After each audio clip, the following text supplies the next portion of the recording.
Bom, meu nome é Iago, eu sou da etnia Caigangue Funiô, aqui da terra indígena do Apucaraninha. Me formei em jornalismo esse ano na UEL, né, na Universidade Estadual de Londrina, e estou contribuindo com a assessoria de comunicação da Arpinsul.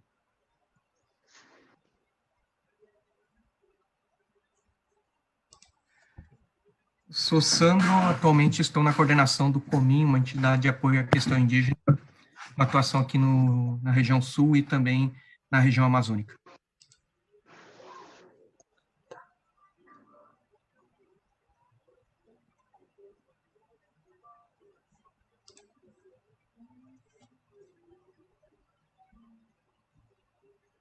Quem é o próximo a se apresentar?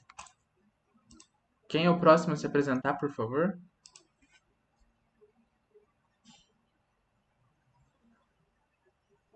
Olá, meu nome é Jéssica Meuá, eu sou da etnia Vá-Guarani, moro no oeste do Paraná, na terra indígena Guaçu-Guavirá, e trabalho como comunicadora na Comissão Guarani-Urupá.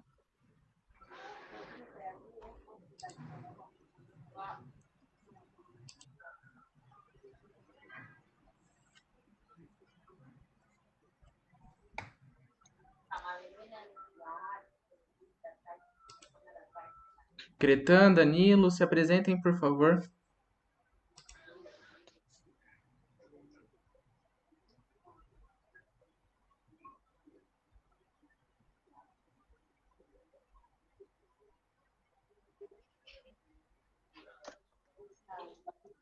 Oi, A gente está fazendo uma roda de apresentação, desculpa. sim, eu sou o Danilo, terra indígena Aventara, norte do Rio Grande do Sul, sou doutorando em História Social pela URGS, né? Espero colaborar com o debate aí, estamos aí também para ouvir os companheiros, tá bom?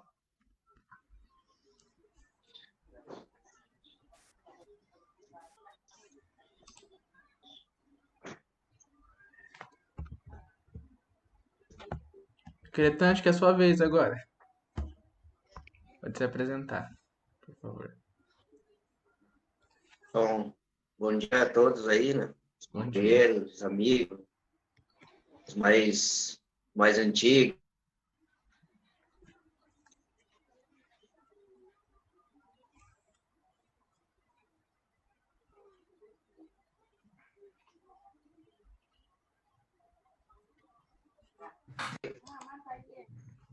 Estão ouvindo aí? Probleminha no sinal no Cretan. Não, probleminha no sinal, Cretan.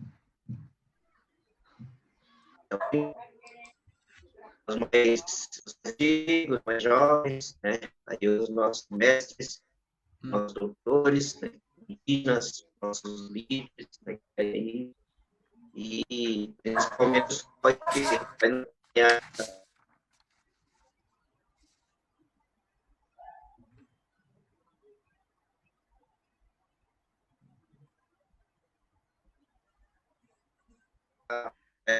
do... Vocês estão me ouvindo? Cretão, seu sinal tá cortando bastante, a gente tá com dificuldade de te ouvir e te ver. Então tá, eu vou sair, vou entrar de novo, tá?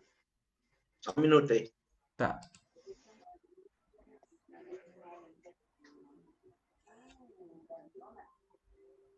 Enquanto ele faz o processo de conexão, a gente pode, de repente, apresentar o tema, Iago.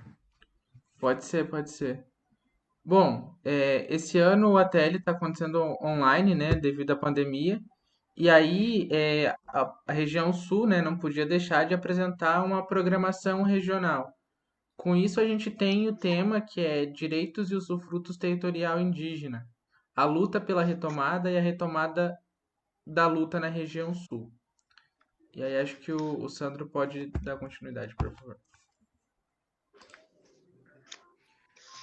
Acho que a temática tem como pano de fundo toda a questão que as comunidades, os povos indígenas estão passando nesse momento que se tem aí como tema transversal de toda a tela, a vulnerabilidade dos povos indígenas em tempos de pandemia. Então, Esse é um recorte que se tem para o debate de hoje, né, para as colocações de hoje. A questão do direito e usufruto territorial indígena é um tema que está bastante presente nos últimos dias na questão das comunidades indígenas, pelo processo de mudanças, proposições de legislativas, mudanças na postura de governo e de políticas para o direito à terra das comunidades indígenas, o que também não é nenhuma novidade, vamos dizer assim, nesse processo de lutas, né? A dinâmica das retomadas sempre foi uma dinâmica muito forte para as comunidades indígenas, sobretudo nos tempos mais recentes, pós a Constituinte de 1988, onde a gente tem um processo bem grande da luta e do protagonismo indígena na busca e no exercício e na garantia desse direito, tanto da demarcação, do reconhecimento da sua terra tradicional, como também do usufruto dessa terra, né? E aí marcada muito pelo jeito de ser de cada comunidade, né? Eu acho interessante a gente observar alguns dados aqui da nossa região para se ter em contas aqui da nossa realidade, né? Quando a gente fala da região sul, os 3 estados, Paraná, Santa Catarina e Rio Grande do Sul. Nosso debate, nós temos representantes do Paraná e do Rio Grande do Sul, nesse momento. Vale constar que nesses 3 estados temos quase 2 centenas de terras reivindicadas, o processo de demarcação das comunidades indígenas, dos povos Caigangue, Guarani, Xoclém, Xetá, Charrua, né, entre outros aí.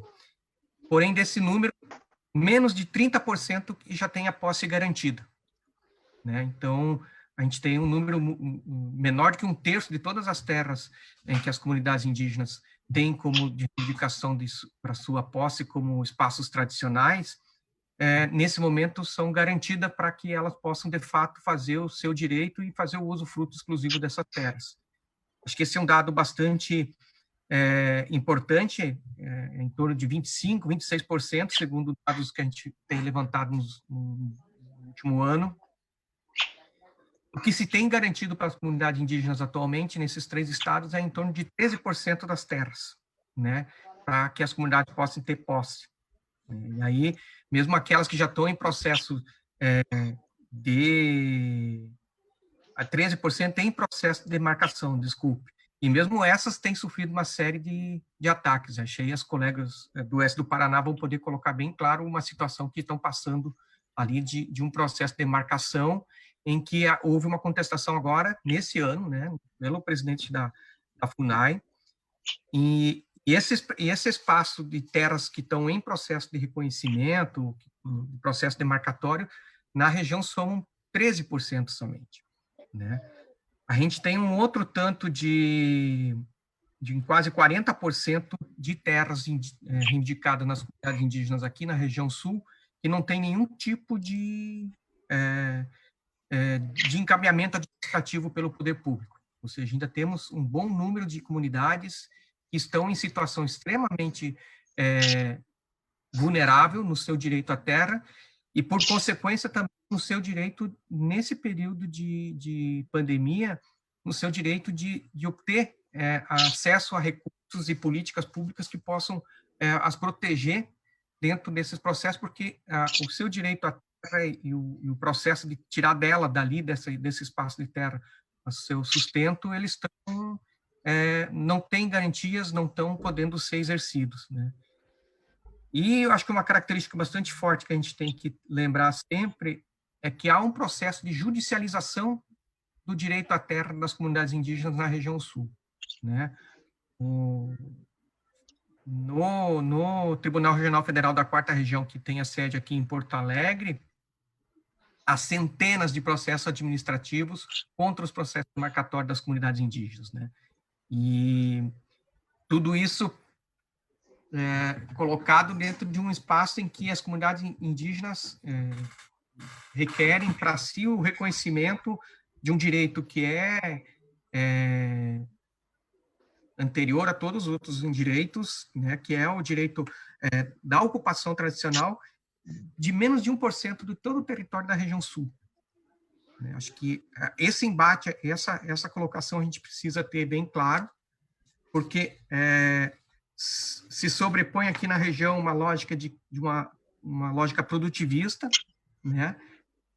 Segundo o censo do IBGE, só para ter um comparativo, o censo agropecuário de 2017 do IBGE, os espaços ocupados para comunidades de conservação na região somos 5%, os espaços para terras indígenas somos 1%, dentro desses números todos que eu coloquei agora, porém, o que é usado nos estabelecimentos agropecuários, e aí das suas mais diversas matizes e formas, segundo esse censo agropecuário do IBGE, chega perto a 75% de todo o território aqui da região sul.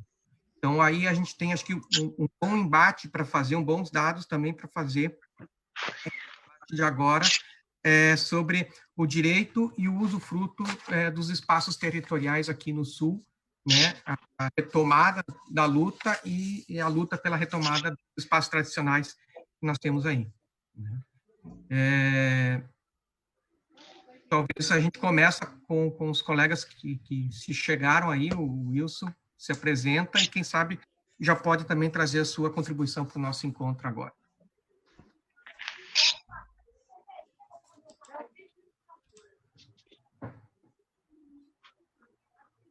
Boa tarde, eu tô meio com dificuldades aqui para mim lidar com esse aplicativo, então vocês vão ter que me desculpar aí.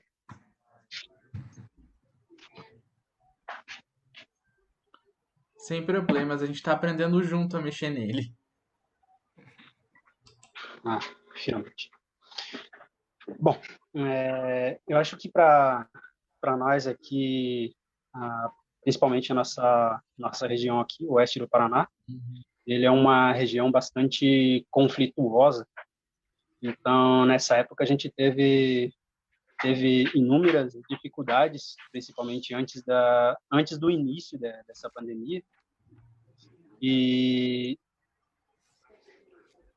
eu acho que, pelo menos no meu ponto de vista, essa pandemia ela veio numa hora bastante propícia. Não é uma notícia boa, não é uma coisa boa, porque é uma coisa que a gente não conhece, uma coisa que a gente tem medo. Apesar de que a gente tem assim, remédios naturais, ervas naturais, as nossas medicinas, mas só que hoje elas são bem pouco. Então a gente também não sabe dizer até que ponto ela pode defender o nosso organismo, até que ponto ela pode nos defender. Mas olhando assim por outro lado, desde o finalzinho do ano passado até o começo desse ano, a gente teve alguns problemas com a sociedade vizinha, que é a sociedade não indígena. E com isso a gente estava sofrendo várias ameaças, várias tentativas de atropelamento. Teve um assassinato no final do ano passado, tiros de arma de fogo sobre a comunidade, ameaça por arma de fogo. E já no começo desse ano também a gente teve também outras violências que aconteceram em Guaíra, que aconteceram em Diamante do Oeste, em Santa Helena, que são aqueles que houve 2 assassinatos, houve 2 tentativas de homicídio em Santa Helena e Diamante do Oeste, e em Guaíra também teve agressões a indígenas que transitavam pela cidade, né? Tipo, sem motivo algum, eles foram agredidos, foram hospitalizados, e alguns deles a gente não registra o boletim de ocorrência pelo fato da gente não ter a liberdade de contar com a polícia em alguns momentos. E aí a polícia muitas vezes ela se nega a escrever porque tem que ter a FUNAI, né? Aí a FUNAI vai lá, eles os servidores da FUNAI também são ameaçados pela polícia. Então, são momentos em que a gente tem essa vulnerabilidade maior e também é um momento que de qualquer forma a gente já vive assim, vamos dizer, meio que confinados. A gente já vive sem essa liberdade de sair para a cidade, da gente trabalhar. A gente não tem um emprego na cidade porque a sociedade nega emprego para os Guarani. E nesses casos dessas violências que estavam acontecendo, eles estavam inventando crimes para os indígenas que eram agredidos. Por exemplo, um indígena ele foi agredido aqui na cidade. Aí o agressor falou que ele entrou na casa dele, que ele tentou violentar a esposa e filha deles e por isso ele bateu. Que ele chegou e bateu e estava procurando e queria que a gente entregasse, mas só que mesmo a gente não sabia quem era, a gente não sabe o que realmente aconteceu. E por outro fato de que o condomínio de onde ele vem é um condomínio fechado, é cercado, tem câmeras, tem porteiro, então eu não consigo acreditar na possibilidade de alguém simplesmente entrar nesse condomínio. Já outro fato é aquele assassinato que aconteceu em Diamante do Oeste. Eles falaram, não, o Branco falou que o indígena estava se envolvendo com a esposa dele, então ele foi lá e matou ele a facadas. Já o outro indígena que também foi assassinado, a desculpa é que ele estava bêbado e ele foi lá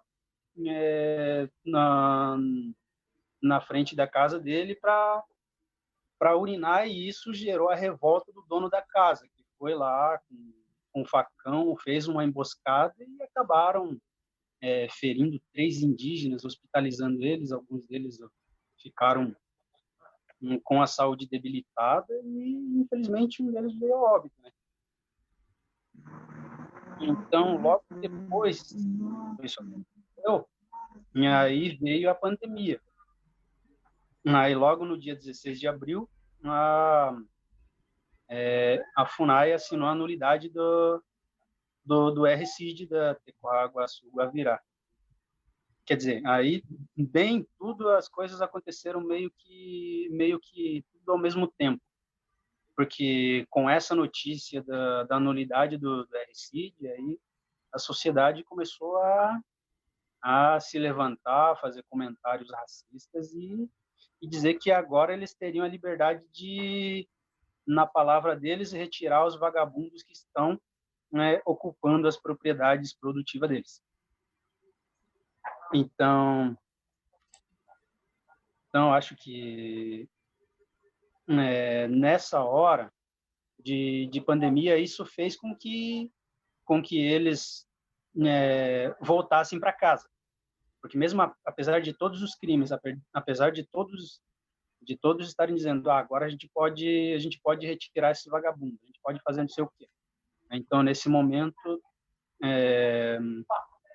veio num momento que a gente já estava sendo ameaçado, já estava numa situação de extrema vulnerabilidade e por isso acho que veio num momento que para nós ele não fez muita diferença da gente estar nesse isolamento social, apesar de que a gente tenha com isso um pouco mais de dificuldades na questão de alimentação. Algumas vezes a gente tem que estar na cidade porque a gente tem que trazer alguma coisa do mercado, a gente não tem como estocar alimentos em casa, a gente não tem capacidade financeira de fazer uma compra para um mês inteiro, por exemplo. E alguns eles têm que trabalhar em construção civil, que são muito poucos, mas pelo menos uns 3 pessoas de cada comunidade sempre trabalham assim por 2 dias, 3 dias. E é uma coisa que é inevitável. E a gente até se sente uma certa segurança assim na nossa comunidade. E a gente se sente até um pouco mais seguro depois disso. Não tem que contar, a gente não pode contar com a polícia. O único que a gente está contando é o Ministério Público. Aí a gente também não pode muito também contar com a FUNAI, porque não a FUNAI local, mas a presidência em si, tipo, jogar os indígenas aí à própria morte numa região conflituosa, em meio a uma pandemia. Então, acho que são todos... É tudo uma coisa que tá nos trazendo, né, vários riscos. E, ao mesmo tempo, o isolamento nos trouxe um pouco de segurança também. E porque a FUNAI ela fez isso de má fé. Ela foi negligente, sim, porque foi uma decisão de primeira instância, cabia recurso, e ele optou por não recorrer.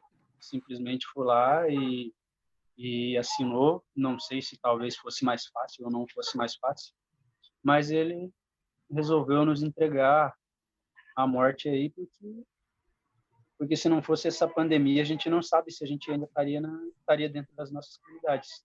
Porque a realidade aqui é triste. A gente teve essas problemáticas aí do ano passado e desse ano também, mas só que a gente já teve anos piores. A gente já teve indígena assassinado por arma de fogo, a gente teve indígenas assassinados a pedradas. Tem um indígena que faz 5 anos que ele não levanta da cama porque ele sofreu um atentado e a bala ficou aleijado, está alojado na coluna. E hoje ele não anda. Então é triste. A gente viu as coisas acontecer, a gente passou por várias coisas. Os servidores da FUNAI sendo ameaçados pela polícia, por arma de fogo, indígenas sofrendo sequestros por pessoas que a gente não sabe se são ligados a esses latifundiários ou se eles apenas estavam se aproveitando de um momento em que o racismo aqui ele estava imperando, porque a gente não tinha liberdade de sair na rua, que os carros tentavam passar por cima da gente. Na sociedade ao nosso redor, ela começou a nos ver como inimigos porque os políticos, os deputados da região local pregavam uma política racista, que fazia com que eles se revoltassem, falando que os indígenas iam tomar a cidade, que eles iam embora de suas casas. Então a gente já teve momentos piores. A gente teve momentos bastante críticos. Teve um momento em que os jovens começaram a se suicidar. A gente teve um momento de 2012 a 2013, dentro de 2 anos, a gente teve mais de 20 suicídios, a maioria jovens. Por quê? Porque aceitação na sociedade. Eles não eram aceitos nas escolas, não eram aceitos na agência de emprego. Eles sofriam racismo, a falta de perspectiva, a falta de esperança, e tudo isso trouxe os jovens a essa depressão e levou eles ao suicídio. A maioria dos jovens que se suicidaram tinha uma idade média de 12 a 22 anos. Então, dentro de 2 anos, a gente teve mais ou menos 20 suicídios. Isso é um número assustador. E muitas coisas ele mudou com a mudança do Ministério Público, que, querendo ou não, foi uma ferramenta que bastante nos ajudou. E com isso a gente hoje está na nossa comunidade, a gente canta, a gente dança, a gente reza para Nhandaru, mas a gente sabe que a realidade lá fora é muito triste. A gente sabe que A gente sabe que agora a sociedade ela tá um pouco mais guardada por causa da pandemia.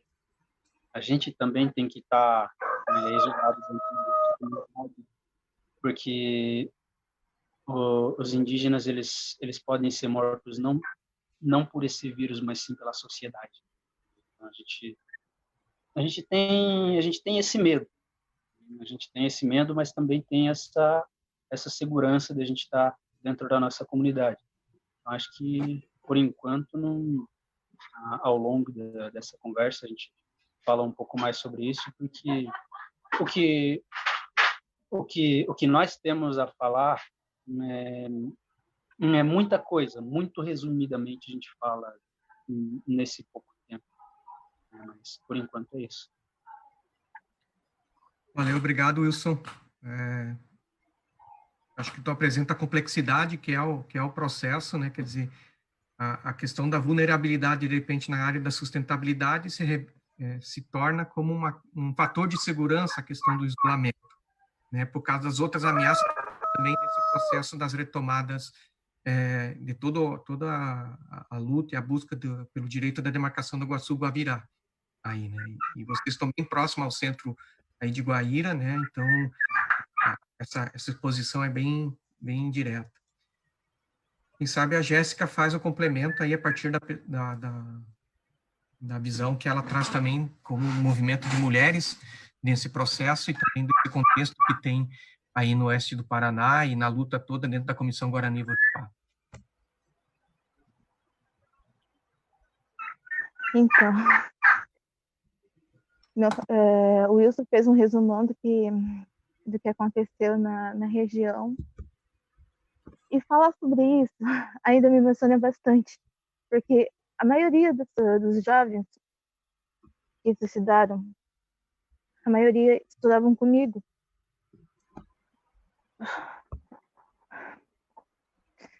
Desculpa. Tranquila, Jéssica.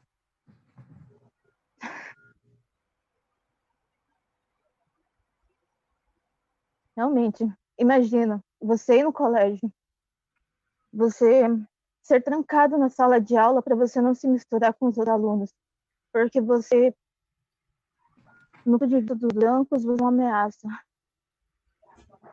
Imagina você ser trancado na sala de aula, todas as vezes. Imagina você sair do colégio e as pessoas começarem a falar um monte. Bugre, você é invasor, vocês são paraguaios. Então, lembrar disso ainda mexe muito comigo. Não poder entrar no ônibus, não poder entrar na escola. Eu vou tentar me acalmar.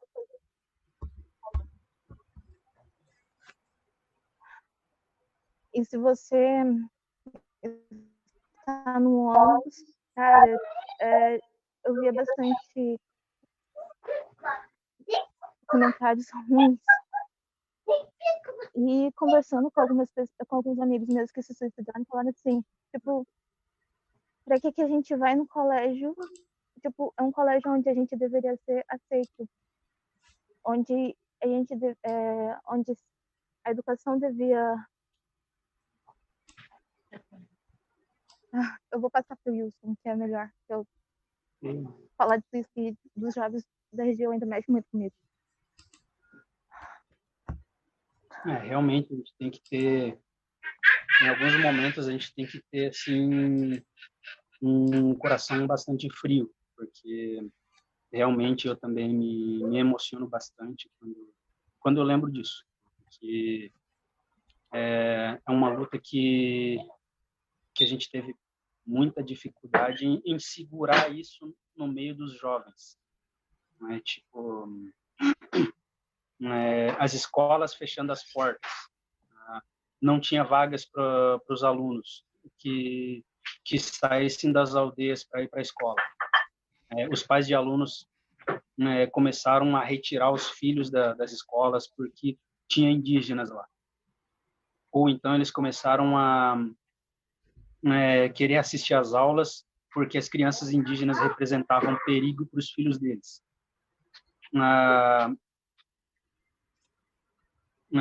As crianças não podiam falar dentro da sala que a diretora vinha, brigava, colocava de castigo.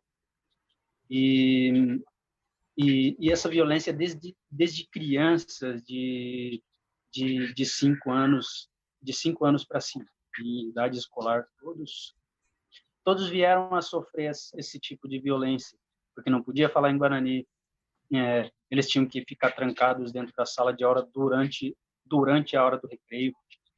E algumas dessas crianças, ou seja, a maioria delas, estavam na escola a hora do lanche dessas crianças, que era sagrado porque eles não tinham alimento em casa.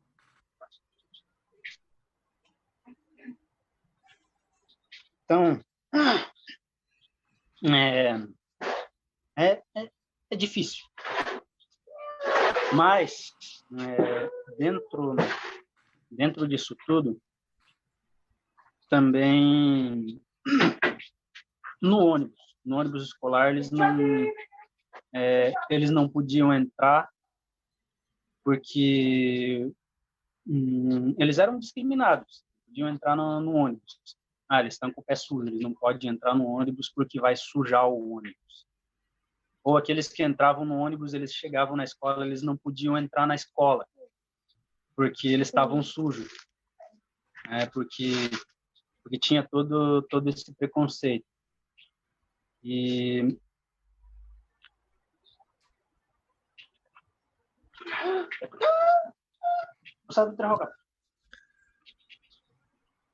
também os adolescentes, porque querendo ou não, os adolescentes eles conseguem perceber melhor a violência.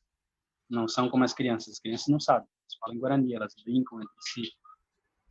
Muitas vezes elas não sabem pedir para o professor se eles querem ir no banheiro, se eles querem tomar água, mas os adolescentes eles já sabem isso.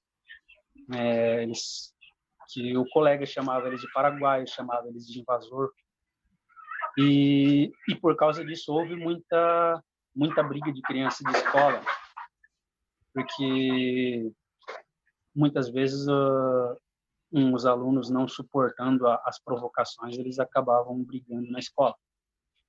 Mas é claro que eles eram expulsos da escola, eles não podiam mais voltar para a escola por causa que eles eram considerados violentos. Aí eles começaram a sair das escolas, eles começaram a desistir das escolas, não queriam mais para a escola. E a gente começou a conversar com esses jovens e eles começaram a dizer, não, a gente não pode ir para a escola porque o professor não deixa. Porque a gente chega na escola, a gente não pode entrar. E aí a gente começou a conversar com esses jovens, dizer, não, você tem que ir para a escola. A gente vai ter que começar a trabalhar isso. E junto com o Ministério Público a gente começou a trabalhar essas escolas. O Ministério Público começou a chamar os diretores, as professoras e conversar com eles sobre o que estava acontecendo nas escolas, o porquê da violência está acontecendo, se eles não estavam vendo isso. E com isso ele mudou um pouco, ele diminuiu, mas só que ainda continua aquela violência escondida, aquele preconceito ainda continua acontecendo. E nesse momento que o juiz mandou anular o RCID, aí começou tudo de novo. E os jovens que iam para a agência de empregos, na agência de emprego eles já diziam, não, se você é índio, você não pode trabalhar, porque a gente não pode dar emprego para índios. E assim, nas cooperativas, quem trabalhava na cooperativa foi dispensado, foi jogado na rua, porque a empresa, quando ela demite o funcionário, ela paga FGTS, paga fundo de garantia, seguro-desemprego, mas eles não, eles foram largados na rua e pronto, sem direitos trabalhistas, sem nada. E outra situação eram os adesivos que foram foram feitos por uma organização que é ONG-DIP. ONG-DIP é o sigla da Organização Nacional do Direito de Propriedade. Então, essa organização ela foi fundada pelos políticos locais, vereadores, prefeitura e advogados, né, que, de acordo com eles iam trabalhar para blindar as fazendas, né, contratar segurança privada, contratar advogados para fazer defesa dos proprietários, e começaram a arrecadar dinheiro, começaram a fazer adesivos.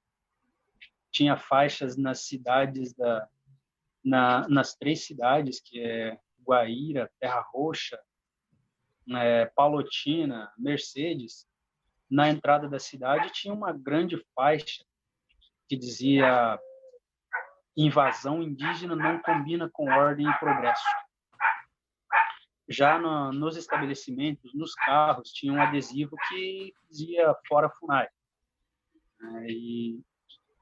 E um adesivo também de uma campanha que tinha um nome de Minha Terra, Minha Vida. Não a demarcação indígena no Paraná e no Mato Grosso do Sul. E todos os carros da cidade tinham. Das cidades vizinhas também.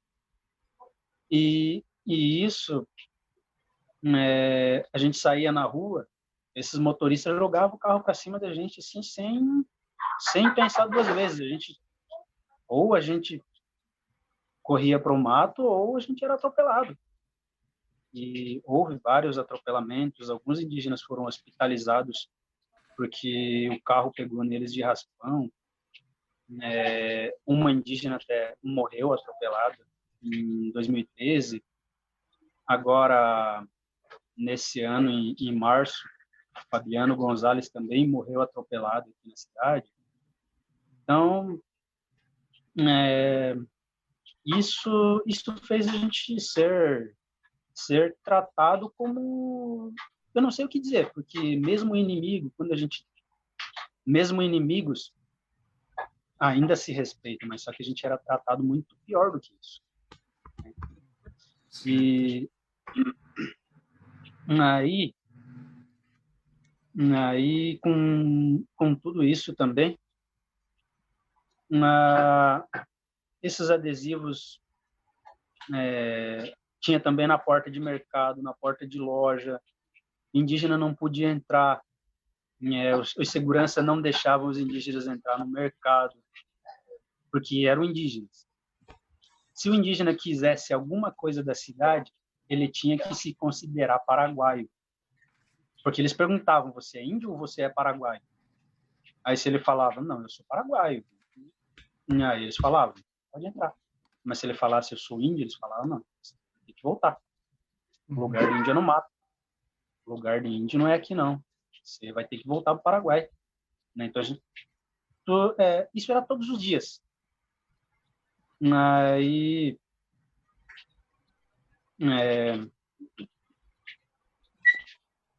a gente teve uma reunião com a prefeitura e na prefeitura a gente falou do porquê disso está acontecendo.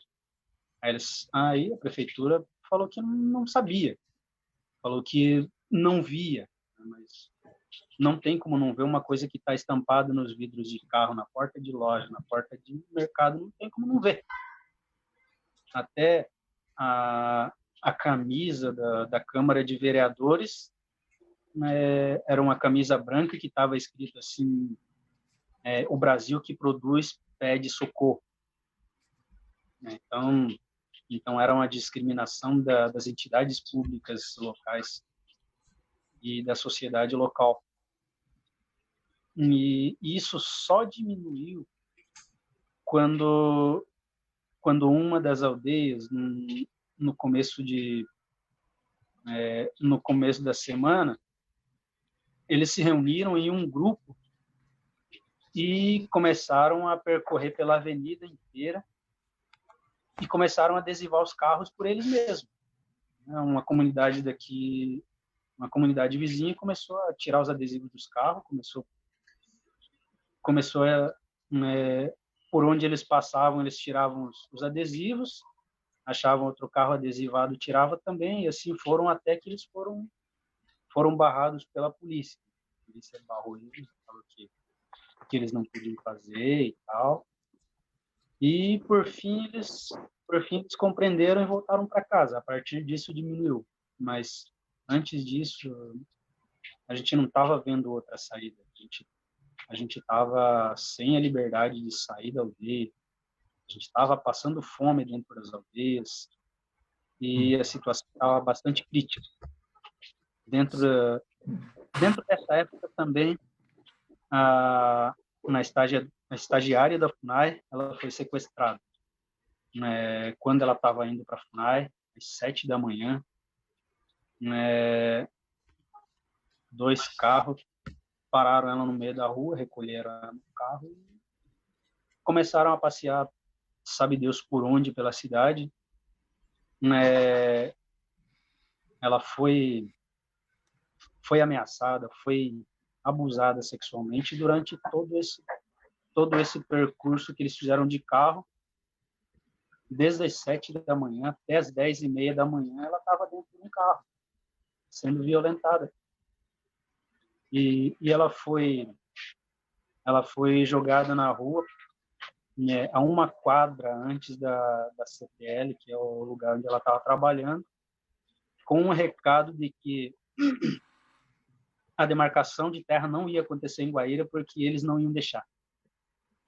E a FUNAI, ela ia ter que sair de Guaíra porque senão eles iam arrancar com as próprias mãos.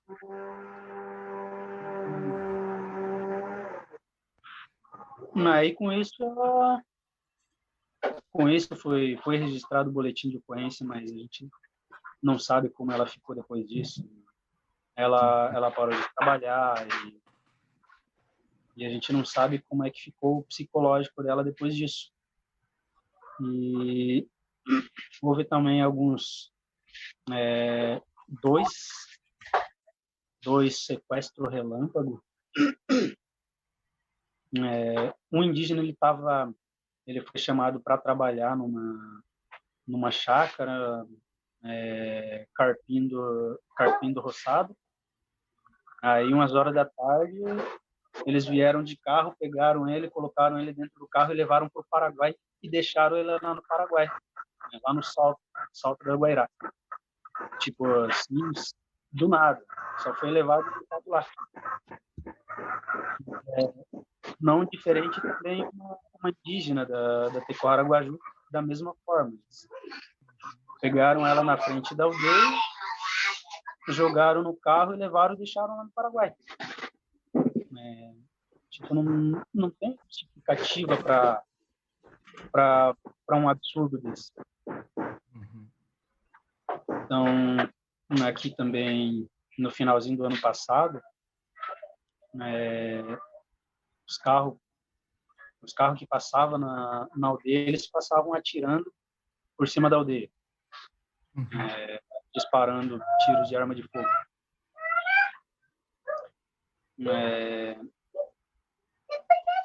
Também o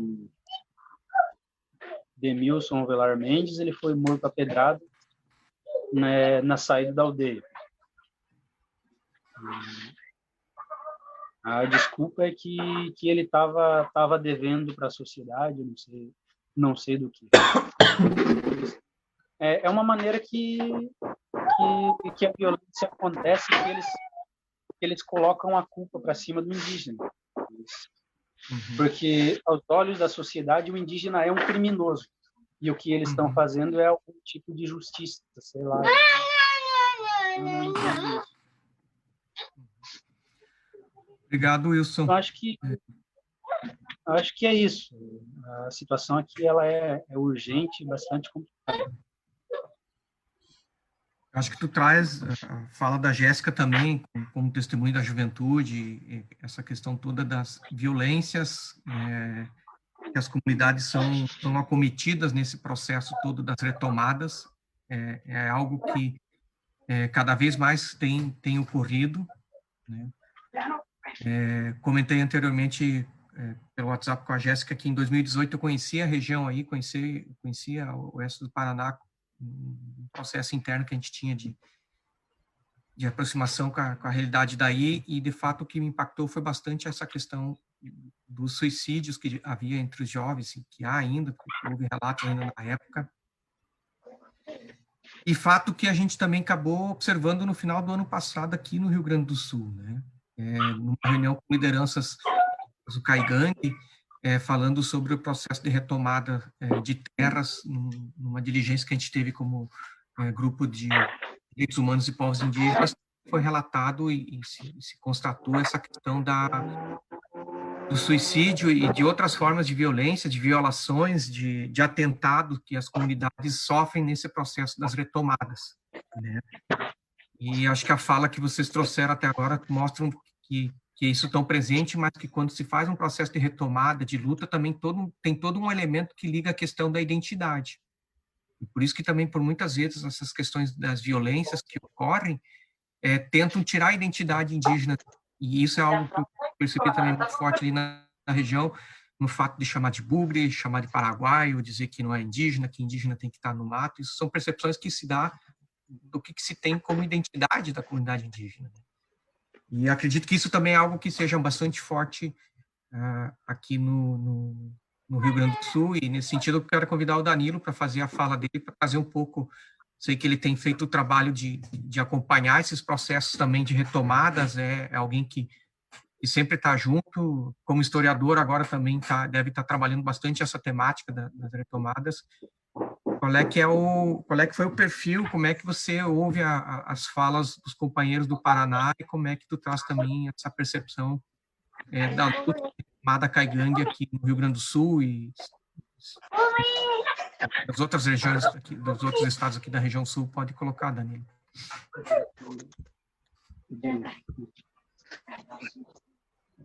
Bom, vocês estão conseguindo me ouvir? Sim, Danilo. Sim.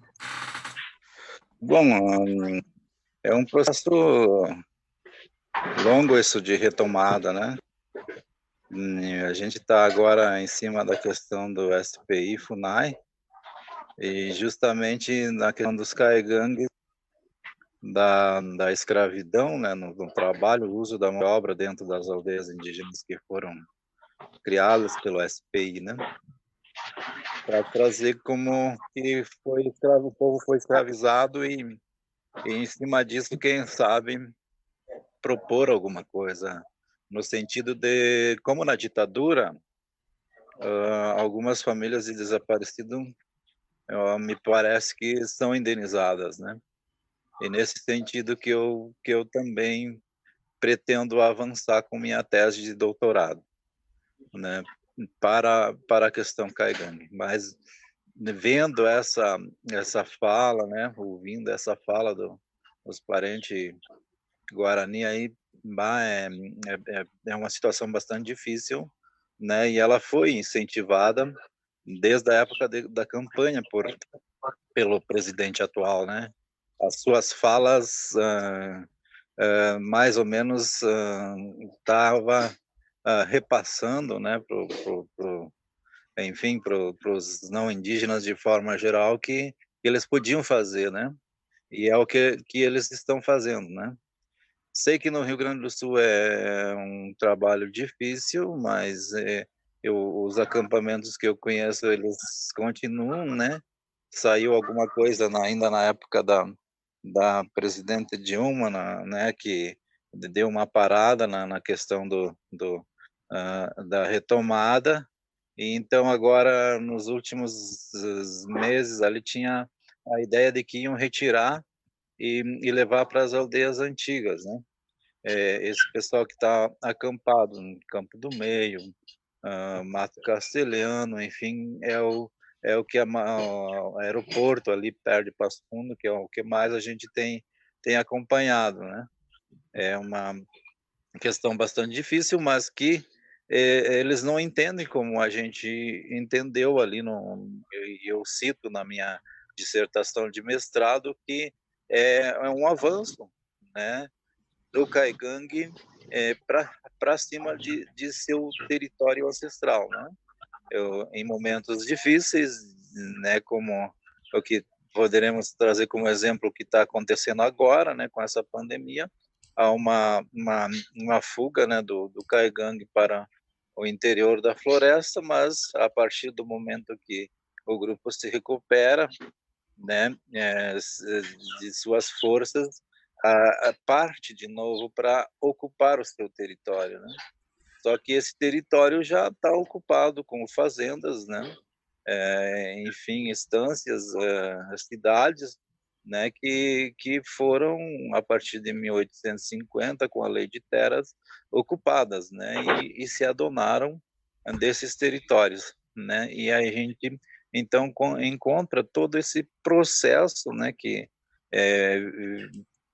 não ficou mais só na questão da FUNAI, partiu para as vias judiciais, e isso tem demorado muito com a retomada, né, das terras, né, porque até 2000, mais ou menos, a gente trabalhou aqui com o pessoal e observou isso, que o pessoal, os companheiros caigangues, trabalharam em cima da demarcação dos toldos, né, que foram fundados em 1911. A base da demarcação seriam esses toldos, que seriam mais ou menos 11, 12 toldos, né, que somaram um total de 98 mil hectares. Mas se a gente vai mais para antigamente, nós temos 1856, só o aldeamento de Nonoai foi demarcado em 420 mil hectares, né? Aí eu fico imaginando, então, como seria o aldeamento de Guarita, de Campo do Meio, né? Então, o território caigangue seria muito maior, mas a sociedade não indígena não enxerga assim, né? Não enxerga isso, não reconhece esse processo histórico e a dificuldade que cada governo tem colocado para a questão da demarcação, né? Porque eu lembro que eu iniciado em Iraí também em 1990, 91 ali, que o pessoal foi todo para lá, os caigangues iam de ônibus, de caminhão, mas a maioria das aldeias foram lá e começaram a questão da demarcação, ou demarcam ou nós mesmos fizemos, né? A autodemarcação que o pessoal fala, né? E assim o governo fez isso acontecer de forma rápida, né? Mas daí vem as pedras no caminho, né? Que eles vão colocando aos poucos essas pedras no caminho, e aí vem em 1996 a questão lá da 1775, que regula, né? Dá os procedimentos que tem que ser a demarcação. Daí já é uma pequena pedra no caminho da gente para dificultar mesmo a demarcação, né? E daí eu vejo assim, em 2009, a questão da Raposa da Estrela do Sol, ela trouxe, foi uma vitória muito grande lá para o povo indígena, né, daquela região, né, eu acho que é a maior terra indígena do Brasil, são 1.700.000 hectares, né, é um país, né, mas é lá para o norte, é lá para Roraima, né, e ali o Supremo colocou em pauta algumas condicionantes, eu acho que 19 condicionantes que deveriam se seguir para demarcar alguma terra indígena. Só que essas 19 condicionantes eram para a Raposa Serra do Sol, não era para o resto, os demais do Brasil, né? As demais terras indígenas que estavam sendo reivindicadas. Mas a FUNAI usou isso daí, né? Muitas vezes a gente vê ali, é claro que tem gente boa que está ali para ajudar a gente na FUNAI, mas tem alguns ali que estão a serviço do governo também e vem para colocar empecilho na questão da demarcação. Então eles usaram muito, não pode mais ampliar a terra homologada, né? E não pode isso, não pode aquilo, né? Conforme ia dizendo a questão das condicionantes. Dentro dessas condicionantes estava a questão do marco temporal, né? Que tenta colocar como marco temporal a Constituição de 88, né? E para o índio estar retomando a terra, ele teria que estar antes de 88, já ocupando esse território, ou em disputa judicial deveria já estar na justiça brigando por esse território, né? E o que entraram depois estaria sujeito à revisão ou à extinção dessa retomada, né? Que é o que a gente tem visto aí. Mas tem um parecer agora que saiu há bem pouco tempo ali da última procuradora-geral, a Raquel Dodge. Ela fez um parecer aqui que é intitulado que para e daí ela deixou e encaminhou para o Supremo, né? O direito às terras indígenas independe de marco temporal pré-estabelecido, né, que defende a Procuradoria-Geral da República em parecer enviado ao Supremo, né? Então esse parecer está no Supremo. Me parece que o Fachin já deu uma olhada, ele aceitou ali, né, que vai ser para o julgamento do Choclen, né, de Santa Catarina, que a gente está acompanhando. Por que a gente está acompanhando? Porque a nossa terra indígena aqui de Ventara, ela também está ali no Supremo. Foi pedido em 2017, foi feito o pedido de vistas, né, por Alexandre de Moraes, ali o ministro, que foi colocado por Temer, né, indicado por Temer. Ele pediu vistas, né, e daí a nossa questão lá está há 20 anos lá também, sendo que os colonos já saíram todos, faz 20 anos que eles saíram, as indenizações foram todas pagas, né? A questão foi só anular o título de propriedade, né? Desses colonos que já nem moram mais aqui, né? E aí não se anulou isso daí e está há 20 anos ali. Então nós estamos retomando esse debate, né? Junto com a liderança, outros companheiros da comunidade, para ver de que forma a gente vai chegar ao Supremo e também começar a trabalhar nesse sentido de que essa anulação dos títulos aconteça. Mas nós também temos o interesse, como a FUNAI falou aquela época da retomada e fez o estudo aqui, que ela ia garantir pelo menos esse pedaço para nós e que mais tarde nós poderíamos brigar pelo outro pedaço que mostrava que era muito maior a aldeia, né, atual, né? Então é por esse processo que a gente já está debatendo, né, juntando material aqui, juntando material ali, e enfim. Mas as lideranças aqui nos acampamentos realmente têm passado por dificuldades, né? Teve tiros, principalmente em protestos pela saúde, essas coisas elas foram bastante reprimidas também, né? Mas eu vejo assim que para nós indígenas ainda falta nós se organizar. Tivemos nossas organizações lá no início, na metade da década de 80 que se iniciou. O pessoal do norte veio aqui para o sul pegar a experiência com nós dessas organizações, se organizaram muito melhor que nós. Hoje eles estão mais organizados que nós, apesar que estejam passando por auditorias, estejam reorganizando suas organizações. Mas nós também temos que retomar isso, caigangues aqui do sul, né, Guarani, Choclen, Enxetá, Charuas, que estão aí na peleia também, e organizar melhor, porque daí o que está acontecendo? Nós estamos tropeçando há anos, nós estamos tropeçando na questão da prestação de conta, e a gente acaba, né, perdendo apoiadores importantes nesses momentos difíceis, né? Então eu penso que a gente tinha que se organizar de uma maneira que a nossa organização, que a gente pode falar hoje, a Arpinsul, que está aí, né? Eu já trabalhei na Arpinsul 2011, 2013, no MEC, quando eu batalhei pela questão da Bolsa Permanência, eu fui o relator da Subcomissão de Ensino Superior, então eu representei lá a Arpinsul, representei a região sul nesse período ali, e tá aí as bolsas. Então basta que os nossos representantes vão lá e batalhem, saibam o que querem, que tenham um objetivo de conquista, para que a coisa saia, seja colocada no papel e seja aprovada, né?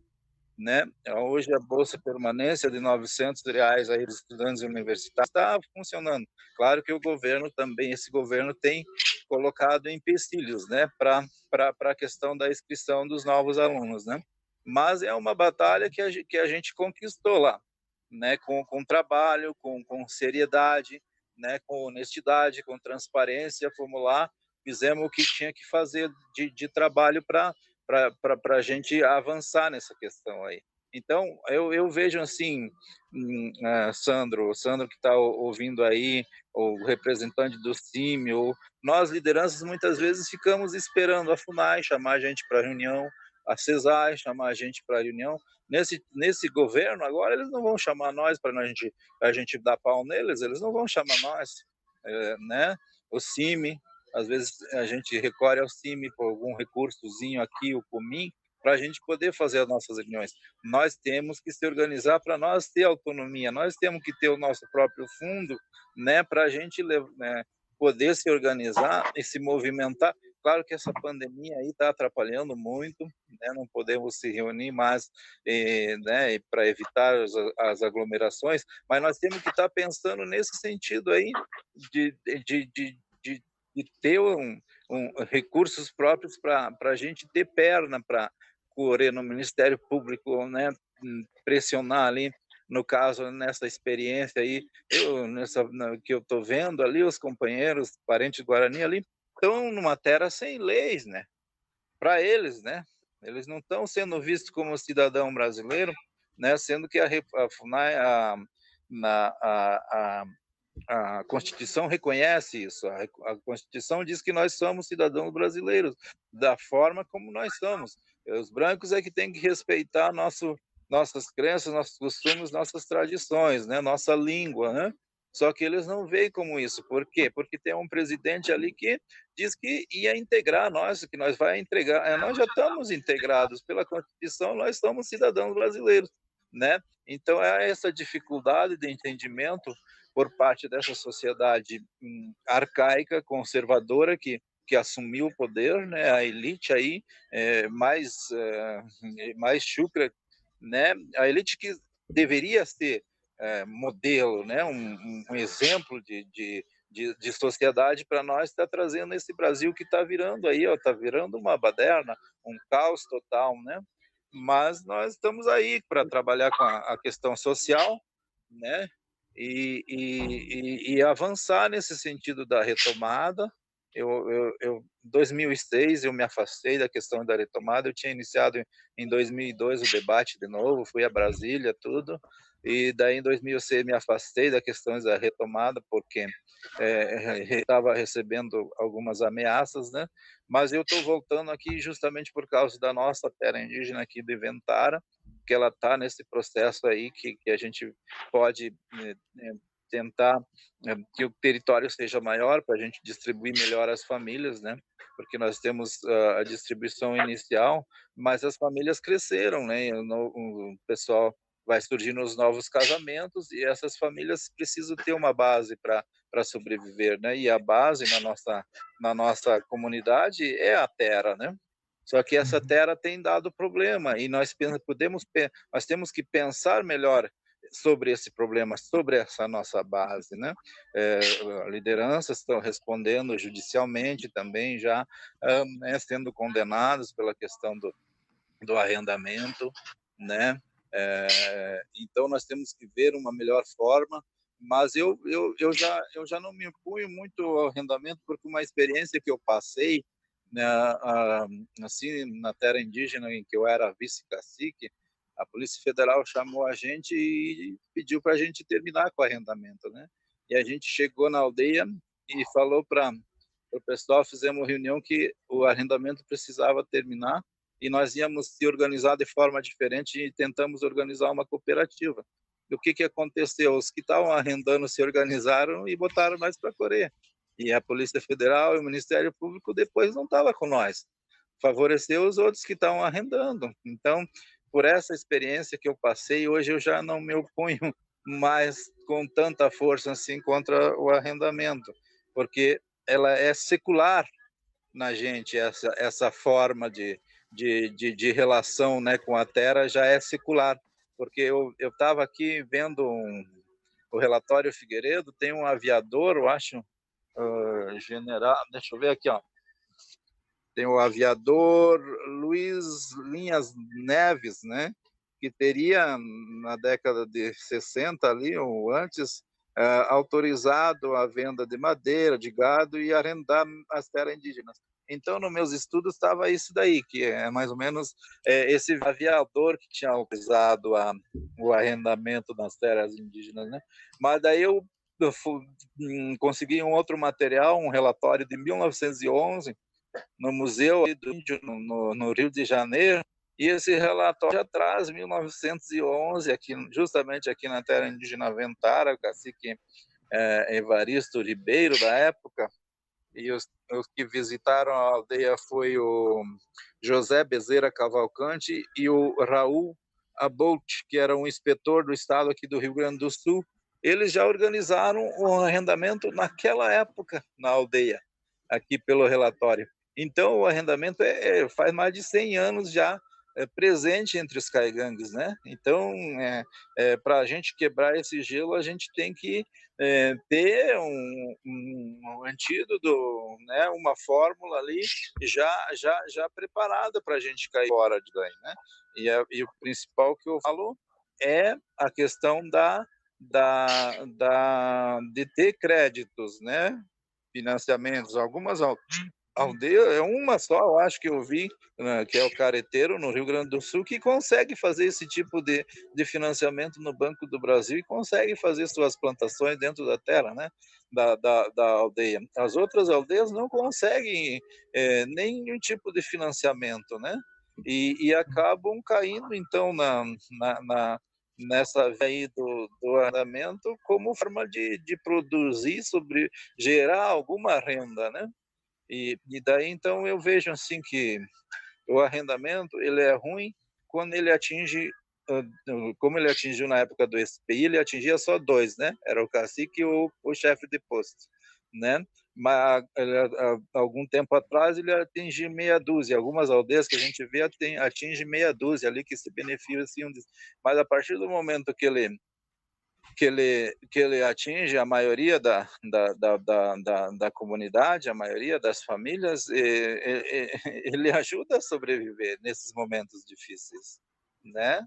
Aqui na aldeia nós estamos terminando a colheita da soja, né? Aí teve famílias ali que sobrou para eles o que antes eles não ganhavam em outros tipos de negócio que eles faziam, aí eles saíram com uma renda de 39 mil, 42 mil ali que sobrou para eles ali na lavoura, né? Nessa época aí de quarentena, eles conseguem, né? Eles conseguem já ir para o mercado, né? Se abastecer e poder fazer a quarentena assim, com mais segurança, né? Do que ficar preocupado que a comida vai acabando e como que vai fazer essa quarentena, né? A gente que é professor ali, eu tenho a bolsa, né, de doutorado, isso aí ajuda um pouco, né, também a sobreviver. Mas aquelas famílias dependem do artesanato, né? As famílias assim, que no início da quarentena saíram da cidade, os vizinhos nem quiseram mais abrir o portão para receber elas, para ver se comprar o artesanato ou não. Então, a dificuldade que as famílias têm, né, fico pensando, né? É nesse sentido assim que eu tenho trabalhado, Sandra. Eu tenho pensado nesse sentido, tenho pensado muito, entrei em contato com o pessoal aí para a gente ver mais da questão do marco temporal, desse parecer aí que a Raquel deu, né? É bem interessante, ele tá colocando... Implementado. Deixa eu ver aqui, ó. Ele coloca aqui, ó. A proteção e posse permanente dos povos indígenas sobre suas terras de ocupação tradicional não se sujeita a um marco temporal pré-estabelecido, né? Essa é a tese, então, que foi encaminhada para o Supremo, para a questão da demarcação ali do Choclen ali. Daí, isso ali, para mim, está bem interessante, porque daí o que ela diz aqui, ó? Ela diz aqui também, ó, segundo a Procuradoria-Geral da República, né, a Constituição reconheceu que a relação entre a terra e o indígena é congênita e, por conseguinte, originária. Isso. Né? Então o que nós devemos fazer assim é essa questão, avançar mais nessa questão desse parecer, como é que ele está, pegar ele na íntegra aí, nessa questão, ler nós, lideranças, ler ele, né? E ali com deputados, enfim, que temos a Joêmia lá agora, né? Isso, Joêmia, não sei, para tentar encaminhar, e ele tem que virar uma emenda, alguma coisa lá do artigo 231, para ele ficar bem regulamentado, bem entendido, porque não tem nenhuma emenda lá regulamentando direito esse artigo da 231.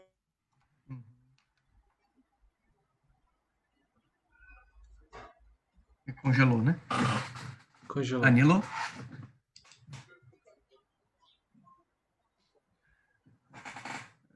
Acho que o Danilo traz essa discussão sobre a questão do uso das terras, o uso fruto da terra, e frente à questão do arrendamento. Opa, o Danilo voltou. Quer concluir, Danilo? Já estava concluindo? Sim. Eu vou concluir aí. A questão é polêmica, né, Sandro?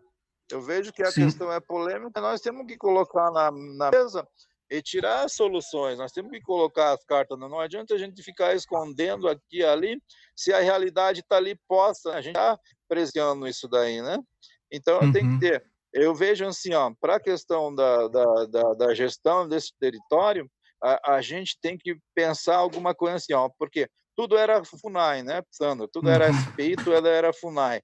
Educação, saúde, tudo, né? Então, aqui no Rio Grande do Sul, a educação foi para a Secretaria de Educação.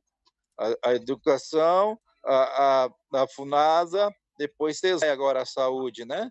E a agricultura, para que lado? Né? Ficou mais ou menos assim com a FUNAI, não sei o quê, mas a FUNAI é recurso para bancar a agricultura aqui para 10 mil índios, vamos dizer assim, no Rio Grande do Sul. Dá mais que isso, mas são 22 mil índios, né?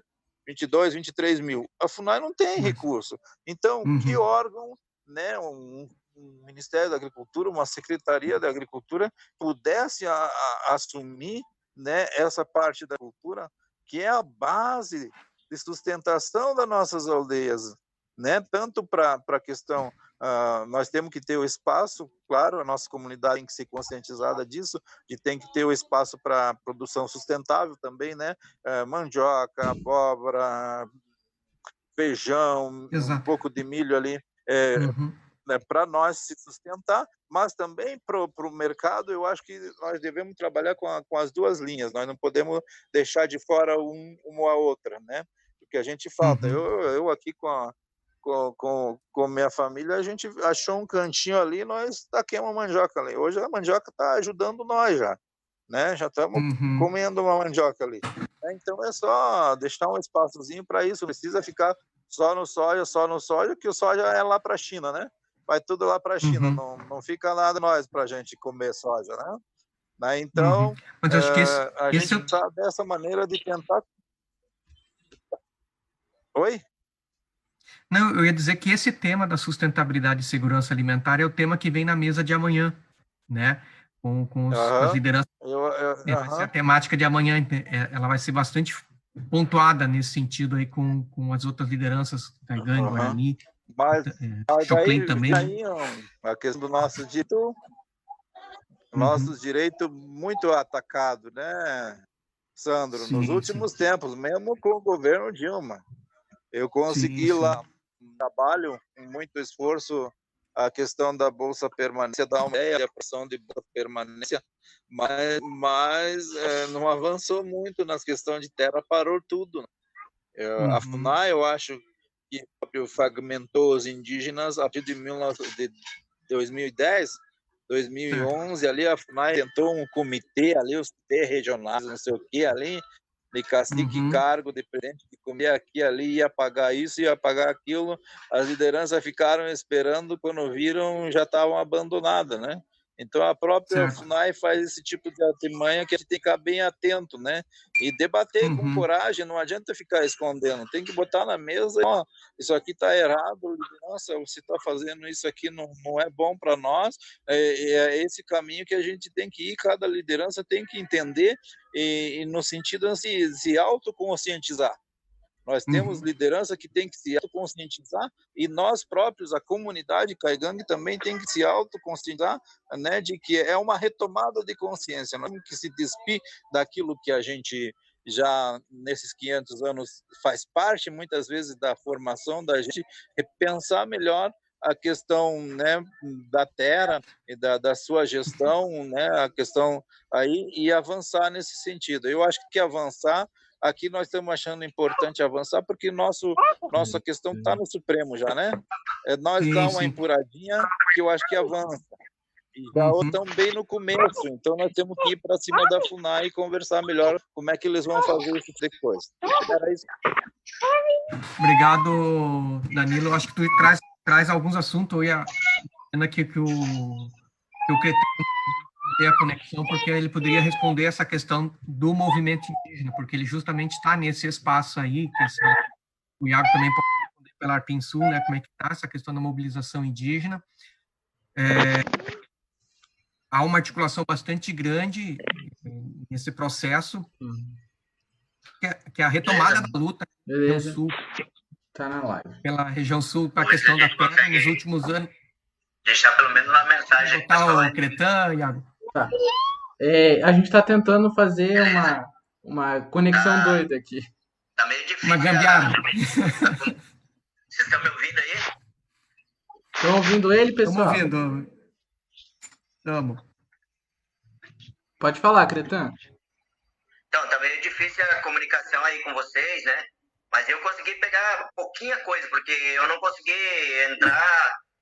Eu não sei se a internet aqui está ruim. Eu não sei o que está acontecendo, mas não consegui falar com vocês aí. Mas eu escutei um pouquinho da Jéssica, escutei um pouquinho do Cacique, escutei um pouquinho do Sandro, escutei um pouquinho do Danilo, né? Bem pouca coisa falam assim, então tipo, fica meio difícil de eu comentar alguma coisa a respeito da fala de vocês. Mas é assim, nós ficamos aí, a Arpinsul quase 4 anos aí numa situação complicada, né? Sem apoiadores, sem financiadores, para que a gente pudesse retomar as nossas lutas na região sul, né? Para quem acompanhou a Arpinsul de 2004 até 2012, a gente teve uma atuação bem forte aí dentro da região, que foi na questão de ter lideranças, né, em pontos estratégicos dentro do governo passado para poder discutir políticas que fossem não só a nível nacional, mas também que fosse focada aí para a região sul, né, que é a nossa região. A outra foi a questão de que em todo momento, durante todo esse período, a gente procurou não que a organização fosse uma linha de frente do movimento da região sul, mas fosse aquela organização que desse condições e apoio para que a gente pudesse mostrar a nossa situação, a nossa realidade e principalmente dar condições das lideranças vir para Brasília para poder fazer a luta aqui, se fosse por saúde, fosse por educação ou fosse por qualquer outra política, mas principalmente dar essa condição. E a terra foi um dos papéis assim, que nós, como Arpinsul, nunca deixamos de lado. Foi o foco principal nosso, foi a luta pela terra, principalmente em apoio, né, aos acampamentos do quais a gente fazia parte aí dentro dessa articulação aí, né. Então é muito triste, sabe, Jéssica? Eu fiquei muito, a cada dia, tipo, me deixa, quando a gente vê muita fala, sabe, porque é muita fala para pouca ação, assim, sabe? Eu sinto que a gente virou meio que falante e menos ação. E nós da região sul, Caingangue, Guarani, Choclen, Xetaxa, a rua, a gente é de muito pouco diálogo, a gente é muito de ação para resolver o problema. Não é para ficar esperando, acumulando os problemas, ver a situação que os nossos parentes estão passando e a gente ficar só na fala. Então, sempre fomos essa linha. Mas hoje a gente retorna novamente Inclusive, temos aí um apoiador que já se manifestou em apoio novamente ao nosso movimento da região sul. E para a gente dar condições da gente retomar o que a gente fazia antes, né, até 2014 ali, que era a questão de encontro de jovens, encontro de lideranças, mulheres, apoio à nossa mobilização regional, apoio à nossa mobilização nacional. Então, é nesse sentido que a gente está construindo esse novo projeto, inclusive já o assessor de comunicação, né, que vocês conheceram ele que hoje está fazendo conduzindo nessa live aí para nós, e um assessor jurídico, né, que a gente tem hoje, né, que mora no Rio Grande do Sul, que é o Júlio, né, Júlio Caingang. Então ele é uma das pessoas. Então a gente, de alguma maneira, nós estamos buscando. Mas eu queria falar exclusivamente sobre a nossa luta. Nossa luta é uma luta muito difícil, é uma luta que é desumana, principalmente nesse momento, né? A gente está enfrentando aí um governo da maneira que é o governo Bolsonaro, que desde o início da fala dele sobre a questão terra, né, ele já se declarou inimigo nosso, de que não demarcaria nem 1 milímetro de terra, né, para nós, e depois cumpriu e está cumprindo, né? E enfraquecendo a FUNAI, enfraquecendo, procurando tirar esses direitos de nós, de direito constitucional, né, apoiando essa frente, que é a bancada ruralista, para fazer dentro do Congresso Nacional, principalmente buscar tirar esse direito constitucional nosso, através de, seja por PL, seja por projeto legislativo, seja por projeto executivo também.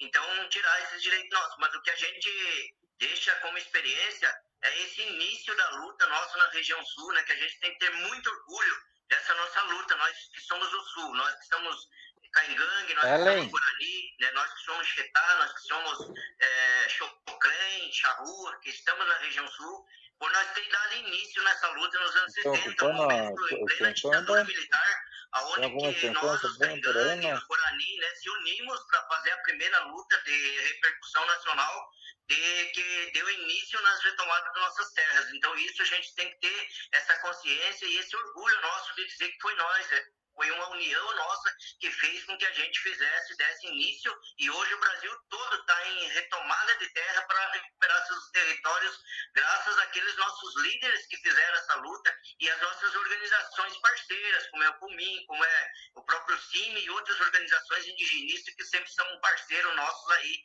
para que a gente possa estar no apoio, seja no apoio jurídico, seja no apoio de denúncias, né?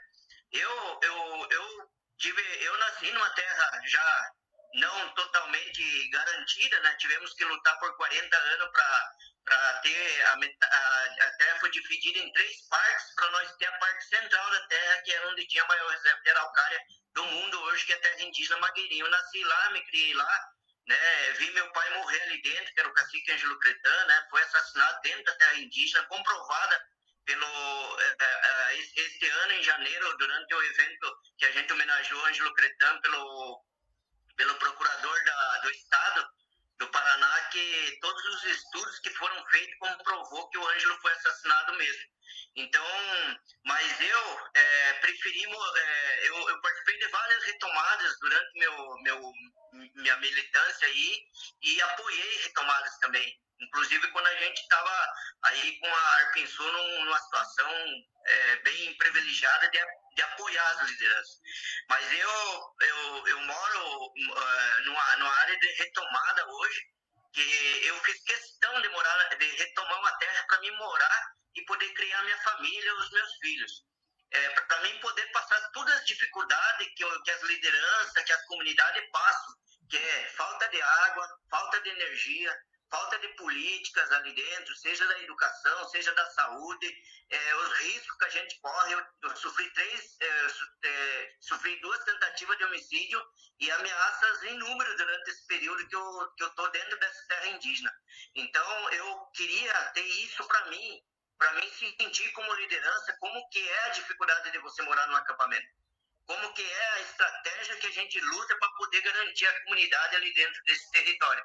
Foi muito difícil, né? No começo a gente passou até necessidade de fome mesmo, de passar fome. A minha família passou, teve um momento que ficou só eu e a minha família por 9 meses, só eu e meus filhos, né? E a minha família ali dentro. Meus filhos, para vocês terem uma ideia, é bom a gente contar a história da luta para quem estiver assistindo saber. Teve momentos que lá tinha 5 casas. Todas as casas lá tinha fogão. O que nós fazia? As crianças, nós enchíamos os fogão de lenha, né, lenha fina, e as crianças, quando chegava gente estranha, as crianças saíam por baixo da casa, iam lá e assim, acendia fogo em todas essas casas, para registrar que estava cheio de indígena ali, e na verdade era só eu e meus filhos que estavam ali dentro, porque não tinha mais ninguém. Mas para as pessoas que não conhecem, que não conhecem a nossa luta, imaginava que tinha 200, 300 índios, e era isso que eu passava para eles. E hoje, graças a Deus, a gente está aí com uma comunidade já constituída, né, lá dentro. É uma comunidade onde a gente conseguiu hoje ter uma escola, conseguimos ter um posto de saúde, conseguimos energia elétrica. Depois de 4 anos na justiça, o juiz deu favorável à instalação da energia elétrica lá dentro, e a gente já tem uma água encanada e nossas crianças já estão tomando banho hoje um pouquinho melhor da situação que foi no começo. Então, para quem faz parte de uma luta, para quem luta por uma terra, é muito difícil. Mas o que entristece nós, assim, é a questão da perda das nossas lideranças. Isso daí que me deixa muito entristecido. Quando eu vejo o jovem falando, Sandro e Danilo, quando eu vejo o jovem falando, que eu escutei um pouquinho da fala da Jéssica, eu fiquei muito difícil, porque é meus filhos. É a situação que meus filhos também passam, né? É o choro deles, mas são guerreiros, tá? Se tem povo guerreiro, é o jovem. O jovem é muito guerreiro. O jovem não tem medo, a criança não tem medo. Nós somos os líderes que conduzimos eles, mas o jovem e a criança não tem medo de fazer. A criança, meus filhos, eu tenho como exemplo deles irem lá e acender os fogos em todas as 5 casas que tinha. Daí eles ficavam brincando num pátio lá, parecia que tinha umas 30, 40 crianças e eles eram só em 3, né? E os fogos tudo aceso. Parecia assim que nós estávamos uns 200, mas era só nós. Hoje, que nem eu falei para vocês, graças a Deus, aí a gente está numa comunidade aí maior, né?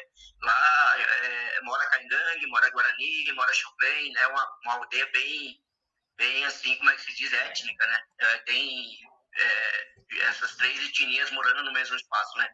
Inclusive o Voia Paté, nosso pedagogo lá da escola. Nós temos os professores Guarani lá dentro, temos professor de língua Caingangue, língua Guarani, né? Então, que trabalha ali. Conseguimos construir o PPP da nossa escola. O foco do nosso PPP, que é o Projeto Político Pedagógico, é a luta, é a terra. É conhecer a história da nossa terra ali dentro, conhecer os nossos antepassados na região sul, nossos Caingangue, nossos Guarani, né? Os que antecederam nós, nossos Choclen, conhecer a história do nosso povo, né? O Xetá, a Xarrua. Então é esse que nós ensinamos para nossas crianças, nossos jovens. Hoje a gente tem que agradecer, porque é uma luta nossa, a gente conseguiu até o 9º ano, e todo o perfil do nosso aluno lá dentro é trabalhar a questão da luta, é liderança.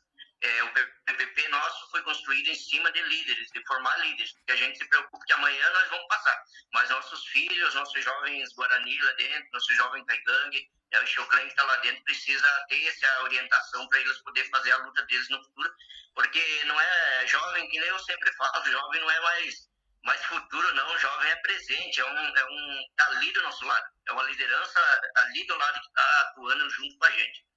E eu não falo muito sobre a questão mulher, homem, né? Eu falo que o jovem, ele é mulher, eles são jovens e eles são guerreiros, são pessoas muito importantes. E no oeste do Paraná, a gente sempre tem essa preocupação muito grande, né? Então, fiz questão dessa nova estruturação aí que a gente tem buscado aí do movimento indígena regional sul, de que a gente tem que ter alguns focos regionais, né? E assim, para a gente dar início a uma luta regional para a gente poder garantir os nossos direitos aí, né?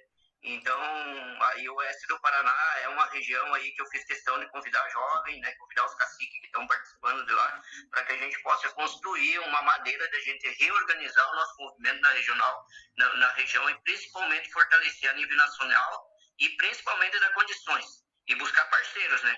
Tipo, o Comin é um grande parceiro nosso, né? O CIM é um parceiro nosso, outros parceiros dentro dos estados, né, que a gente tem também, é super importante para a gente poder fazer esse fortalecimento. Eu acho que já falei meio demais aí, mas é uma mensagem que eu queria deixar para vocês, porque daqui a pouco a gente vai entrar às 15 horas numa live sobre a jornada indígena que foi na Europa, né? E a gente vai estar entrando lá e o pessoal vai estar entrando aí, já estão me chamando aí para a gente poder entrar. Mas assim, eu queria dizer para vocês que pode contar com a gente, pode contar aí com a luta aí, né? Eu sou uma pessoa, como eu falei para vocês, vim de acampamento, né? E gosto de morar nesse lugar, né? Porque é difícil. Ser ameaçado de morte não é fácil. Tentativa, o pior é a tentativa mesmo, né? Quando a pessoa chega e tenta te furar, né? Como aconteceu comigo, que foi na facada, né? É difícil, mas o importante é você seguir firme e mostrar que a terra é nossa e não é deles, não. Eles vieram depois, nós somos originários, né? A Constituição é um direito constitucional de todo brasileiro, mas nós temos um direito acima da Constituição que se chama direito originário, que é o direito à nossa terra, aonde nós estivermos. É muito preocupante o oeste do Paraná, né, pela situação, né, que foi da Itaipu, que é o crime que a Itaipu cometeu, que o Danilo deve ter comentado aí, né, que foi lá nos anos da ditadura militar, né, que retirou as famílias de cima da terra e hoje chegou na situação que está. Mas é uma coisa que futuramente a gente vai estar lutando junto e com certeza aí pode contar com a gente sempre no que precisar, tá bom? Tá certo. Obrigado, Cretan, pela colaboração, que a ideia era justamente essa, que tu trouxesse um pouco essa perspectiva do movimento indígena, né? Acho que aqui temos a parceria da Arpinsul e da Comissão Guarani-Urupá, que são dois organismos, dois movimentos das próprias comunidades, dos próprios povos indígenas, na articulação aqui na região sul, nessa luta e defesa e garantia de direitos que cada qual tem, né? E nós, como entidades de apoio, entramos nesse sentido de parceria, né? A gente tem procurado cada vez mais também se estreitar mais nesse processo aí para garantir essa luta pela retomada do direito à terra, do uso-fruto dela, numa perspectiva diferenciada, né, que é a mesa de amanhã, que vai discutir a questão da sustentabilidade, né? Acho que tu trouxe muito bem que essas articulações extrapolam a própria região, extrapolam o próprio país, né? A próxima live que tu vai estar entrando é a dinâmica que foi feita a nível internacional, né? A Comissão Guarani também acho que tem feito isso com muita força, com muita propriedade, né? Que é quem tem a própria voz, que coloca o seu testemunho e leva adiante a sua situação, né? Eu acho que vale a pena a gente, de repente, se dar conta que nesse processo da retomada de terras, a gente está falando de um processo em que, dentro do Brasil, fora do espaço amazônico, da Amazônia Legal, as comunidades indígenas estão buscando o seu direito sobre menos de 2% do território de todas as terras indígenas do Brasil, né? Sabendo que a nossa região, estão aqui os representantes dos dois maiores povos, dentre os 3 maiores do Brasil, né? Caigangue, Guarani, são dos maiores povos que estão no Brasil e estão fora justamente do espaço amazônico, quando muitas vezes se tem essa percepção que seria o único local no Brasil que teria presença indígena, né? E a dinâmica da visibilidade, né? Eu lembro sempre da fala do seu Augusto Alpen da Silva, que dizia que a luta pela terra também era a luta pela visibilidade das comunidades indígenas, né? Porque aí você está lutando pelo seu espaço concreto dentro do território e fazendo valer o seu direito, né?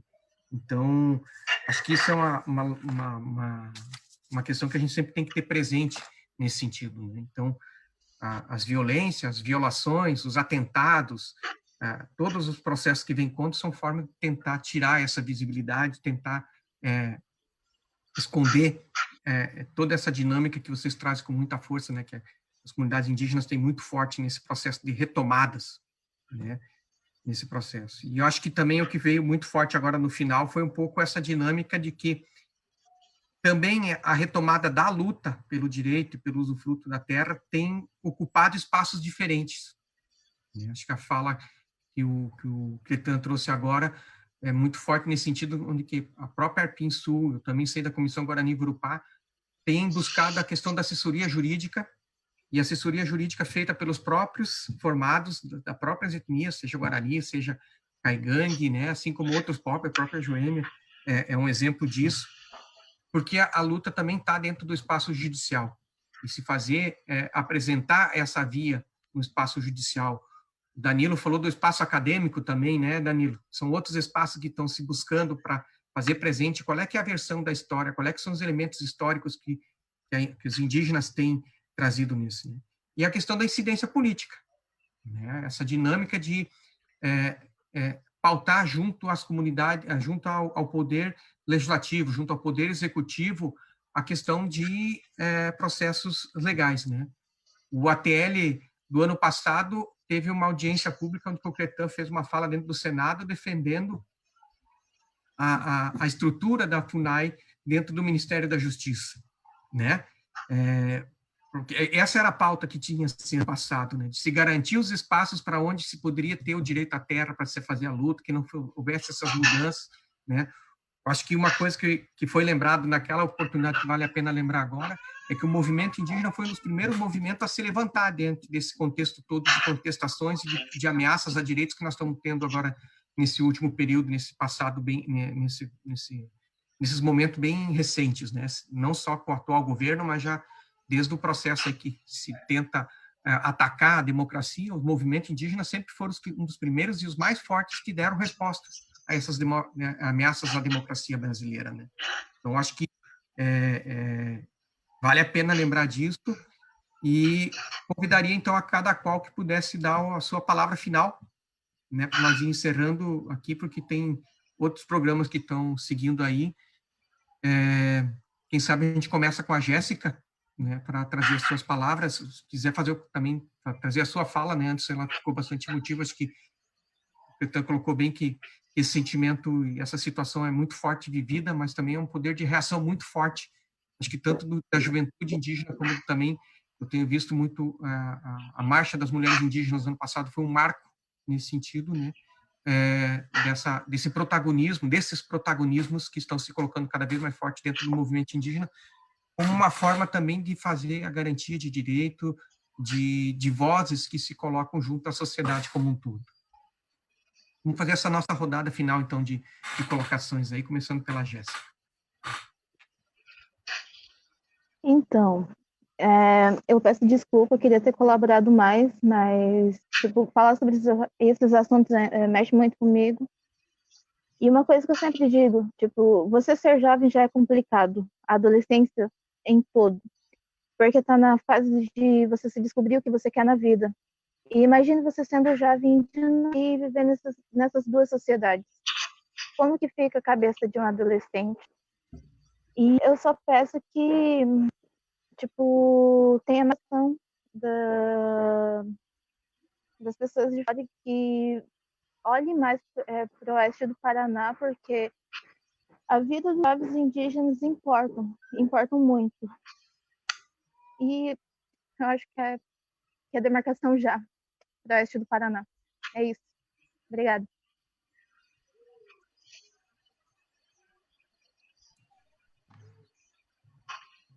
Wilson, quer fazer as tuas falas?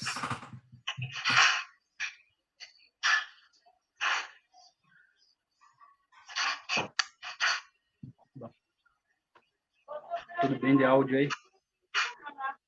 Tá ok. Bom, eu também acho que é um momento da gente tá olhando também para o oeste do Paraná, até porque a gente já sabe que a gente está em isolamento e ao mesmo tempo esse isolamento veio em um momento bastante crítico. Eu acho que é hora de construir essa luta conjunta aí e ver o que nós podemos estar fazendo aí, porque agora a gente tem essa dificuldade de se deslocar para Brasília, de se deslocar para a Sexta Câmara, a gente já não tem mais essa possibilidade. Então, acho que alguma coisa ele tem que ser feito, né? O que a gente vai ter dessa ATL virtual? Como é que a gente está fazendo essas nossas lutas? Porque a nossa luta aqui ela vai continuar. acabando essa pandemia, essa luta pode vir a piorar. Aí até que isso venha acalmar tudo, a gente não sabe até que ponto vai estar a nossa luta aqui pela Terra, né? Porque a nossa luta ela acabou voltando para a estaca zero. A nulidade do processo voltou para o ponto zero. Foi descartado, como na palavra do juiz, como se fosse um trabalho de escola, né? Tipo,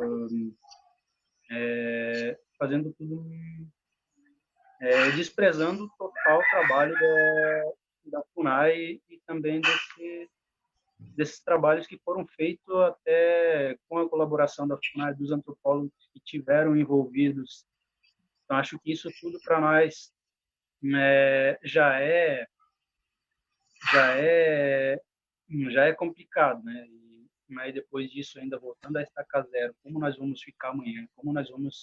O que nós vamos fazer amanhã? A gente está num espaço territorial muito pequeno. A gente não tem mais aquela segurança jurídica para a gente estar fazendo as nossas demandas diante aqui do poder público, porque as nossas terras que estavam a caminho do reconhecimento, ela está novamente como se fosse, no dizer dos brancos lá, uma propriedade invadida. Então, acho que esse processo essas retomadas aqui, elas estão bastante complicadas. Acho que a gente teria que ver o que a gente pode fazer, trabalhar isso em conjunto. E é isso aí. Mas a gente vai continuar resistindo, a gente vai continuar persistindo aí nessa luta, até porque essa luta ela não acaba aqui. Ela continua e a gente vai resistir até o último índio aí. Enquanto as forças existirem, e quando as forças não existirem mais, a gente tem que continuar lutando sem elas. É isso. Valeu, isso. Valeu também pelo teu parceiro aí junto com... Esse é o motivo da luta também, né? Danilo e depois o Cretan para concluir essa rodada.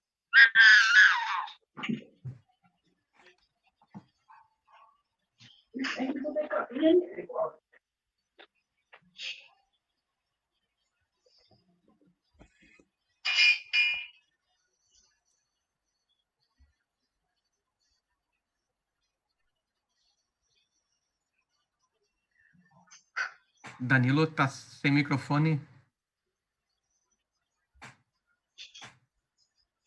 Liberar o microfone, Danilo. Aí. Sim? Não, tuas palavras... Consegue ouvir? Sim, estamos ouvindo agora. Bom, claro que a luta ela vem de longa data, né, de resistência, né, mas eu acho que eles deram um empurrãozinho para nós quando fizeram o Estatuto do Índio ali de 73, quando eles dão 5 anos que eles iam tirar, né, os invasores de dentro das terras indígenas, e isso não aconteceu, e o pessoal se movimentou, né. Então, nesse sentido, a Nonoai foi aqui pioneira aqui no Rio Grande do Sul, e de lá para cá não parou mais, com algumas dificuldades, né? O próprio empecilho feito pela FUNAI, né? A reestruturação da FUNAI não foi como nós pensamos com a FUNAI, né? A ideia era, dentro das aldeias, reforçar bem a FUNAI, e, na verdade, se extinguiu, né, alguns postos da FUNAI e foram colocadas algumas CTLs em cidades estratégicas, né? E isso aí eu vejo como um enfraquecimento para nós, porque, queira ou não queira, a presença da FUNAI lá inibia a questão da movimentação do não indígena por dentro da aldeia, né? Ele teria que passar pelo escritório da FUNAI para, enfim, dizer o que estava fazendo na aldeia. Hoje em dia já não é mais assim, né? Enfim, é uma caminhada difícil, complicada, né? Porque aí os políticos se organizaram, né, para conquistar votos, né? Deram suas palavras para os colonos que estariam trabalhando contra isso e trabalharam, e nós temos governos assim não favoráveis à nossa questão, assumindo, né? E isso então acaba dificultando. Nós estamos vendo o papel da FUNAI agora, me parece que não é mais aquela FUNAI, né? Então, baixaram uma portaria, me parece, autorizando ali o loteamento e venda de terra, assim, onde as terras não são homologadas. Né? Então, fica bastante complicado. Eu fico vendo assim a FUNAI como um órgão já do branco, não é mais de assistência ao índio, né? Então, enfim, é uma luta que nós vamos ter que fazer, mas vamos continuar, né? Continuar com força, conversando entre nós, né? Principalmente nós caigangues aqui, né? Evitar os conflitos que acontecem entre nós mesmos, que isso aí não nos leva a nada, né? A união é por outra luta, né? E a luta é pelos nossos direitos, que eles sejam respeitados. Mas eu deixo aqui em aberto, né, para finalizar, assim, aquilo que eu coloquei ali, do parecer da Raquel Dodge, que ela deixou para o Fachin aceitou, me parece, né, em que ali eu acho que aquilo é importante para ele regulamentar melhor ainda o artigo 231 da Constituição ali, nesse parecer que ela está derrubando o marco temporal, né? Ela está derrubando o marco temporal e está explicando ali a questão do espúlio, do esbulho. O esbulho, no entendimento dela, seria a luta insistente do indígena pela ocupação, né, pela retomada do seu território tradicional. Não precisa ser exatamente como presença física, mas a persistência na luta durante o tempo, assim, né? Ela coloca isso aí sobre o esbulho também, como esse entendimento. Então, usando dessas palavras, então, encaminhar isso daí, conversar com a Joêmia ali, com a frente das minorias ali, eu acho, fazer esse encaminhamento para que nós consigamos regulamentar bem essa questão dentro do artigo 231 e mais ainda no Supremo, né, já encaminhar alguma coisa para o Supremo também, dizendo que nós, movimento, Arpinsul, enfim, COIAB, a PIB, aprovamos esse parecer